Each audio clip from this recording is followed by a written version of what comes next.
चलो हेडिंग दो equipotential. Heading क्या दो इक्विपोटेंशियल। ठीक है, इक्विपोटेंशियल सरफेस क्या होता है देखो। इक्विपोटेंशियल सरफेस, इक्विपोटेंशियल सरफेस क्या कहते हैं, equipotential of the surface is same throughout is non as equipotential surface. मतलब समझो कि ये बोर्ड क्या है, अगर ये बोर्ड एक सरफेस है तो अगर मान लीजिए इस पॉइंट पे जो पोटेंशियल होगा, इस पॉइंट पे जो पोटेंशियल होगा वही क्या होगा, इस पॉइंट पे होगा, वही पॉइंट इस पॉइंट पे पोटेंशियल, मतलब हर एक पॉइंट पे क्या पोटेंशियल सेम होगा, वो तो ये बोर्ड क्या कहलाएगा, इक्विपोटेंशियल सरफेस कहलाएगा। अगर एक भी पॉइंट पे पोटेंशियल डिसमिस हुआ तो ये बोर्ड क्या कहलाएगा, इक्विपोटेंशियल सरफेस नहीं है। तो इक्विपोटेंशियल सरफेस मतलब समझो क्या होता है कि if the potential of a surface is same throughout known as equipotential surface. Clear हुआ कि नहीं हुआ? ठीक है, समझ में आया? ठीक है, तो लिखो।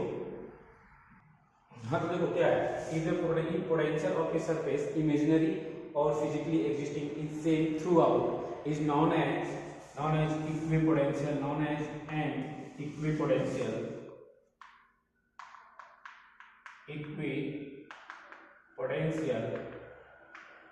सरफेस। ठीक है, इक्विपोटेंशियल मतलब समझो ये इक्विपोटेंशियल सरफेस क्या है, इमेजिनरी भी हो सकता है और फिजिकली एग्जिस्ट भी कर सकता है। सपोज देखो क्या क्या कि मान लीजिए ये मान लीजिए एक सर्कल है, ठीक है, ये स्फीयर है, ठीक है, एक स्फीयर है, ठीक है, स्फीयर अगर मैं पॉजिटिव चार्ज या प्लस की पॉजिटिव चार्ज दिया तो यहाँ से ये यहाँ पे इस पॉइंट पे पोटेंशियल क्या होगा, सेम होगा। ठीक है, क्योंकि भाई आप r डिस्टेंस में ये r डिस्टेंस पे होगा, यहाँ पे क्या होगा q by r electric potential.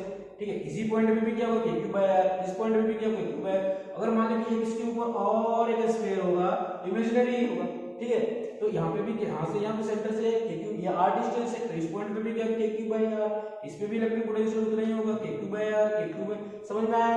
तो हर एक पॉइंट पे क्या होगा इक्विपोटेंशियल सरफेस होगा, मतलब हर एक पॉइंट पे क्या होगा इक्विपोटेंशियल होगा। इस टाइप के सरफेस को क्या बोलते हैं, इक्विपोटेंशियल सरफेस बोलते हैं।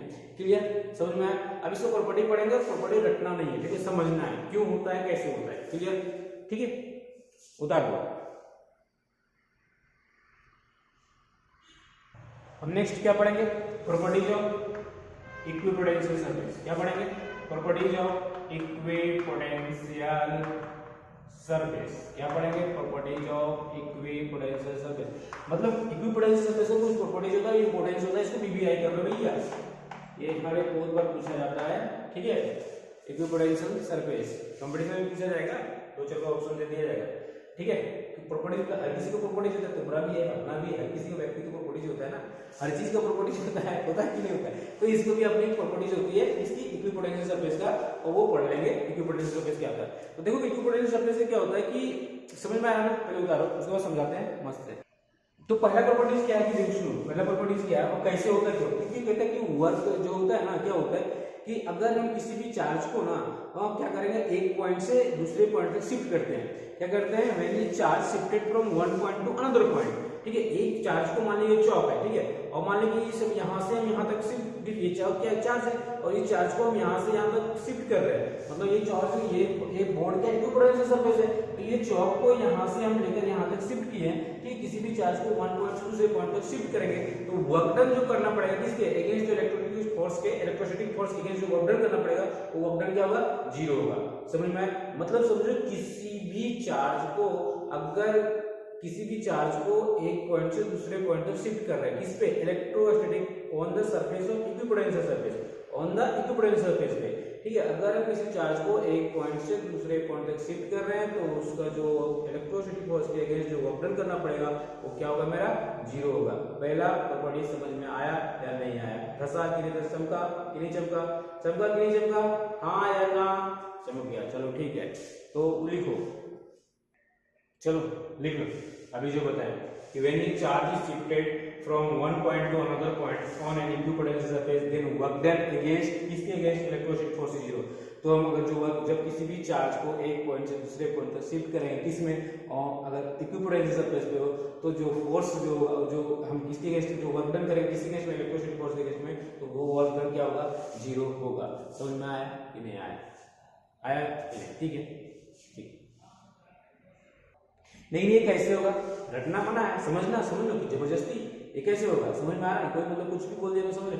अब इसको थोड़ा देखते हैं, प्रूव करके देखते हैं कैसे हो रहा है कि किसी भी चार्ज को अगर इक्विपोटेंशियल सरफेस चार्ज पे एक पॉइंट से दूसरे पॉइंट तक ले जाएंगे, ठीक है, तो वर्क डन मेरा जीरो क्यों होगा, कैसे होगा, समझो, समझते हैं, ठीक है, रटो मत, समझ लेते हैं, इस पॉइंट को समझो पहले, ठीक है। देखो देखो एक इक्विपोटेंशियल सरफेस है, ये क्या है, इक्विपोटेंशियल सरफेस है, क्या है, इक्विपोटेंशियल सरफेस है, समझे? और ये पॉइंट ए है और ये पॉइंट क्या है, बी है, क्लियर? यहाँ से चार्ज को हम लाएंगे, क्या करेंगे, चार्ज क्यू है उसको लाएंगे कहाँ से, यहाँ से यहाँ तक, ठीक है, ठीक है, इस चार्ज को शिफ्ट करेंगे। ये क्या है, इक्विपोटेंशियल सरफेस है, क्या है, इक्विपोटेंशियल सरफेस है, ये क्या है, इक्विपोटेंशियल सरफेस, ठीक है, समझते रहना रे, ठीक है, ये क्या इक्विपोटेंशियल सरफेस है, ठीक है। अभी इक्विपोटेंशियल सरफेस है मतलब क्या है, हम क्या बोल रहे हैं, मतलब VA इक्वल टू VB होगा, क्यों, क्योंकि बिकॉज इक्विपोटेंशियल सरफेस है, इक्विपोटेंशियल सरफेस है, समझ में आया? VA जब इक्विपोटेंशियल सरफेस मतलब क्या लिखते हैं, पॉइंट A का जो पोटेंशियल हो वही पॉइंट B का पोटेंशियल हो, मतलब ये सरफेस ही बोल रहा है इक्विपोटेंशियल सरफेस है, तो हम लिख सकते हैं VA equal to potential at point A equal to potential at point B, clear, समझ में आया? अच्छा तुमने ये फॉर्मूला पढ़ाए थे, क्या याद है कि जो वर्क डन पर यूनिट चार्ज जो होता है, मतलब पता है VA minus VB equal to क्या होगा, A से B पे जा रहे हैं ना, वर्क डन जो कर रहे हैं ना, तो work done actually work done क्या है, हम लोग तो पढ़ाए थे क्या, वर्क डन पर A से B चल रहे हैं इक्वल पर यूनिट चार्ज जो होगा वो पोटेंशियल होगा ना, क्या होगा, VB माइनस B, समझ में आया? ये पूरा जो समझा दिए थे जब ये इलेक्ट्रोड पोटेंशियल जब चालू किए थे, क्लियर, ठीक है। ये अभी देखना हमें क्या है, वर्क डन क्या, अभी इसमें सोचना क्या है, ठीक है, अभी देखना ध्यान से, ठीक है, कि ये पे चार्ज यूनिट पर यूनिट चार्ज है, इसका कूलम का वैल्यू क्या है, इसका वैल्यू क्या है 1 ले लेते हैं, कोई दिक्कत नहीं, क्या 1 ले लेते हैं, ठीक है। अभी एक चीज सोचो कि ये जो है इसको उधर हम ले जाएंगे, इसको हम अभी भी ये क्या होगा 0, ये बराबर ये बराबर VA equal to VB equal to VA equal to VB है, ठीक है, तो ये क्या कर देगा, इसको खत्म कर देगा, 0 हो जाएगा, कहां से, क्योंकि potential at point A equal to potential at P, तो ये जो होगा यहाँ पे दोनों में लिख सकते हैं ना, इसको 0 VB माइनस BA, मतलब अगर पॉइंट BB दोनों पॉइंट VB माइनस BA है, तो यहाँ पे दोनों बराबर है, इसलिए BA डाल दो, तो BA डाल दोगे तो कैंसिल आउट कर देगा, 0 बना देगा, तो डायरेक्ट क्या लगेगा, वर्क डन A से B जो B आया वो क्या होगा 0 हो गया, एक प्रूफ हो गया, हेंस प्रूफ, समझ में आया कि नहीं आया, ठीक है। चलो दूसरा प्रॉपर्टी क्या होता है, समझो, दूसरा भी बहुत इंपॉर्टेंट है।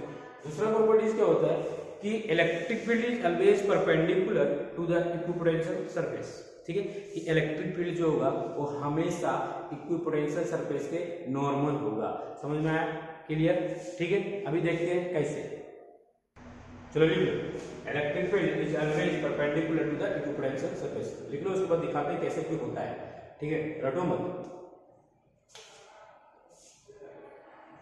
देखो कैसे होता है।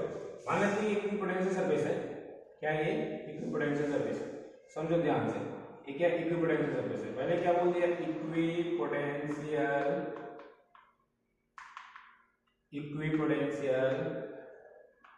सरफेस है, ठीक है, इक्विपोटेंशियल सरफेस है, मतलब एक चार्ज को हम A पॉइंट से एक चार्ज को हम कहां पर ले जा रहे हैं, B पॉइंट तक ले जा रहे हैं, +1 equal to +1 coulomb charge, equal to क्या, +1 कूलम चार्ज है, ठीक है, क्लियर, तो समझते रहना, ठीक है। अभी मान लीजिए हम समझते हैं क्या, एक हम बताए थे कि अगर किसी भी चार्ज Q को इलेक्ट्रिक फील्ड में रखते हैं तो एक फोर्स एक्सपीरियंस होता है, एक फोर्स होता है, और फोर्स इक्वल टू क्या होता है, Q इक्वल टू क्या होता है, F इक्वल टू क्या, तो फोर्स इक्वल टू, किसी भी चार्ज को इलेक्ट्रिक फील्ड में रखेंगे तो एक फोर्स एक होता है, एक्सपीरियंस होता है, वो फोर्स क्या होता है, F equal to QA, clear, समझ में।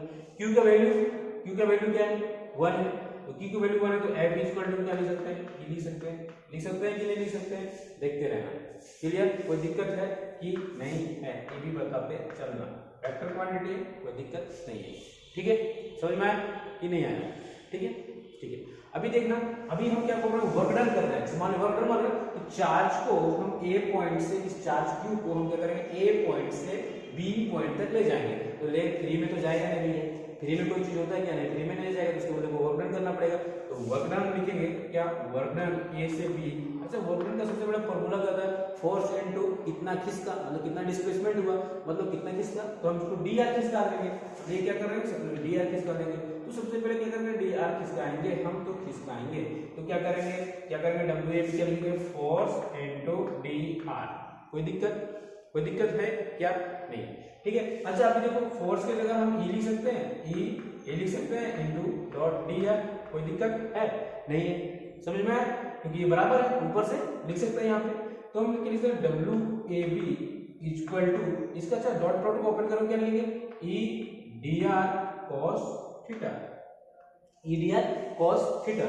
यहाँ दोनों से चलना है, वर्क डन ए से बी क्या होगा, ई डी आर कॉस थीटा हो रहा है। अच्छा सुनो वर्क, अभी पहला प्रॉपर्टी क्या बताता है, किसी भी इक्विपोटेंशियल सरफेस पे जो चार्ज q को एक पॉइंट से दूसरे पॉइंट तक शिफ्ट करेंगे तो क्या होगा, वर्क डन 0 होता है। मतलब ये पहला प्रॉपर्टी से क्या हो रहा है, वर्क डन 0 हो रहा है। ये जब 0 हो रहा है तो 110% ये हो रहा है, 110% के इसको भी 0 होना पड़ेगा, एक क्वांटिटी को 0 होना पड़ेगा, एक क्वांटिटी को जनाब ई डी आर कॉस थीटा को 0 होना पड़ेगा। और ई डी आर कॉस थीटा 0 होने के लिए कौन सी ट्रिगोनोमेट्री है, कौन सा थीटा, तो थीटा कौन सा एंगल पे 0 होगा, cos 90 डिग्री। मतलब ई और डी आर पे ई और थीटा, ई तो 100% ई भी क्वांटिटी को क्या होना पड़ेगा, ई डी आर cos थीटा को 0 होना पड़ेगा कि नहीं होना पड़ेगा। हाँ ई डी आर cos थीटा को जब 0 होगा तो क्या करेंगे समझो, तो ये क्वांटिटी देखना, ये 90 डिग्री ले लेंगे, ये क्वांटिटी क्या करेंगे 90 डिग्री लेंगे, तो 0 कब होगा, क्योंकि ई D are theta is the angle between ई और डी आर, ठीक है। तो ई डी आर के बीच का एंगल को क्या करेंगे 90 डिग्री ले लेंगे, मतलब थीटा को अभी हम 90 डिग्री ले लेंगे, थीटा इक्वल टू हम 90 डिग्री ले लेंगे, और ये theta angle between E and D R, यही मतलब electric field D R equal to कर रहा है, ये इक्विपोटेंशियल सरफेस को कर रहा है। समझ में आया कि नहीं आया, ठीक है, समझ में आया। हेंस प्रूफ ये इक्विपोटेंशियल सरफेस क्या होता है, एक दूसरे को परपेंडिकुलर होता है, ठीक है। समझ में आया कि नहीं, मतलब ई और डी आर, मतलब इलेक्ट्रिक फील्ड और डी आर किसको रिप्रेजेंट कर रहा है, डी आर किसके किसका आ रहा है, इधर किसका आ रहा है, मतलब किसमें इक्विपोटेंशियल सरफेस पे ना, तो क्या होगा ई और डी आर के बीच का बीच, मतलब ई और इक्विपोटेंशियल सरफेस के बीच का एंगल, इलेक्ट्रिक फील्ड और इक्विपोटेंशियल सरफेस के बीच का एंगल क्या है 90 डिग्री। तो हो गया ना प्रूफ, इक्विपोटेंशियल सरफेस क्या होगा, इलेक्ट्रिक फील्ड जो होगा वो इक्विपोटेंशियल सरफेस के परपेंडिकुलर होगा। समझ में आया कि नहीं आया, हां क्लियर, ठीक। तीसरा पॉइंट देखो, तीसरा पॉइंट क्या बोल रहा है, तीसरा पॉइंट की इंपॉर्टेंस है कि two equipotential surface do not cross each other, ठीक है, कि दो इक्विपोटेंशियल सरफेस क्या होगा, आपस में कभी भी इंटरसेक्ट नहीं करेगा, क्रॉस नहीं करेगा। इसके पीछे रीजन है भैया, ठीक है। जैसे चीज सिमिलरली होता है कि दो चीज भी बहुत कभी कभार क्या होता है, दो चीज, दो गर्लफ्रेंड किसी का हो गया ना तो निपट जाओगे, दो वाइफ किस कर लेना लाइफ में, फिर देखना कैसे बॉन्डर मिस्टेक होगा, बॉन्डर तूफान आता है, ठीक है। तो यहाँ भी तूफान आता है कि टू इक्विपोटेंशियल सरफेस का टकराव, ठीक है, नहीं हो सकता है कभी, ठीक है, वो देखते हैं कैसे क्यों नहीं होता है, ठीक है, क्लियर। देखो समझो ये क्या पेपर है, इसको मानना क्या इक्विपोटेंशियल सरफेस है। अभी तूने क्या समझा था कि इक्विपोटेंशियल जो सरफेस होता है और इलेक्ट्रिक फील्ड क्या होता है, दोनों एक दूसरे के परपेंडिकुलर होता है, नॉर्मल होता है। तो ये पेन को इलेक्ट्रिक फील्ड मानना ना, ये पेपर क्या है इक्विपोटेंशियल सरफेस है। ये तो ये पेन और पेपर, ये पेन क्या इलेक्ट्रिक फील्ड है, ये क्या है इक्विपोटेंशियल सरफेस है। तो इसके परपेंडिकुलर हो गया, सपोज देखना ये छोर पे इस एंड पे इसका क्या होगा, एक दूसरे के परपेंडिकुलर हो गया, ये इलेक्ट्रिक फील्ड इसके इस सरफेस के नॉर्मल हो गया ना, ये नॉर्मल हो गया, क्लियर। अभी सेम दूसरा लेना, सेम इधर से क्या करो, सेम क्या है ये दूसरा ये दूसरा सरफेस है, इक्विपोटेंशियल सरफेस है, और ये पेन, इन दोनों को क्या होगा इक्विपोटेंशियल सरफेस होगा, ये भी इलेक्ट्रिक फील्ड ऊपर जाएगा, ये इलेक्ट्रिक फील्ड और इक्विपोटेंशियल सरफेस एक दूसरे के नॉर्मल होता है, परपेंडिकुलर होता है, ठीक है। अब ये दोनों को, ठीक है, अभी देखना समझना, अब यहाँ पे दो पेन हो जाएगा, ठीक है। अभी यहाँ देखना कि अगर ये दोनों को हम सटाएंगे, ठीक है, ये दोनों को हम सटा देंगे, अभी ये भी दो ये भी इक्विपोटेंशियल सरफेस है, ये भी इक्विपोटेंशियल सरफेस, इसका भी इस छोर से क्या होगा नॉर्मल होगा इलेक्ट्रिक फील्ड, इसका इस भी पॉइंट से क्या होगा नॉर्मल होगा इलेक्ट्रिक फील्ड। अब दोनों को हम सटाएंगे तो देखना ये पेन को डबल मान लेना, ये दोनों, इसका ये वाला और इसका भी एक पेन होगा ये वाला, तो ये इंटरसेक्ट करेगा ना, तो इंटरसेक्ट करेगा तो दो पेन नहीं है मेरे पास, लेकिन दो पेन होगा यहाँ पे, दो पेन, तो इसी पॉइंट पे दो पेन, मतलब दो इलेक्ट्रिक फील्ड कहाँ इस पॉइंट पे, कहां से इस पॉइंट पे, तो दो इलेक्ट्रिक फील्ड, दो पेन है, दो इलेक्ट्रिक फील्ड निकल जाएगा ना। तो इस पेन को दो मानना, क्योंकि इसका वाला एक पेन और इसका वाला एक पेन, मतलब दो, इसका भी परपेंडिकुलर इलेक्ट्रिक फील्ड जा रहा है, ये वाला सरफेस का, और ये वाला सरफेस का भी परपेंडिकुलर जा रहा है ऊपर। तो देखना इसी पॉइंट पे, एक ही पॉइंट पे क्या हो गया इंटरसेक्ट हो गया ना, तो देखना एक ही पॉइंट पे क्या हो गया, ये देखना दोनों सरफेस का एक ही पॉइंट पे इलेक्ट्रिक फील्ड जा रहा है, एक ही पॉइंट पे दो इलेक्ट्रिक फील्ड हो जा रहा है, मतलब it is possible, it is not कभी पॉसिबल नहीं हो सकता है कि एक ही पॉइंट पे दो इलेक्ट्रिक फील्ड होगा, समझ में आया? इसलिए दोनों को कभी इंटरसेक्ट नहीं होगा। समझ में आया कि नहीं आएगा? मतलब दोनों सटेगा तो दोनों का उसी को पॉइंट का इलेक्ट्रिक फील्ड नॉर्मल, ये पॉइंट का भी इलेक्ट्रिक फील्ड का नॉर्मल, दोनों इंटरसेक्ट करेगा तो एक ही पॉइंट पे दो इलेक्ट्रिक फील्ड का डायरेक्शन हो रहा है। समझ में? इट इज नॉट पॉसिबल कि एक ही पॉइंट पे दो इलेक्ट्रिक फील्ड का डायरेक्शन होगा। समझ में? इसीलिए कहा गया, क्यों कहा गया कि इलेक्ट्रिक फील्ड इक्विपोटेंशियल सरफेस क्या होता है, कभी भी एक दूसरे को क्रॉस नहीं करेगा या इंटरसेक्ट नहीं करेगा। क्लियर? कॉन्सेप्ट क्लियर हुआ कि नहीं हुआ? ठीक, ओके।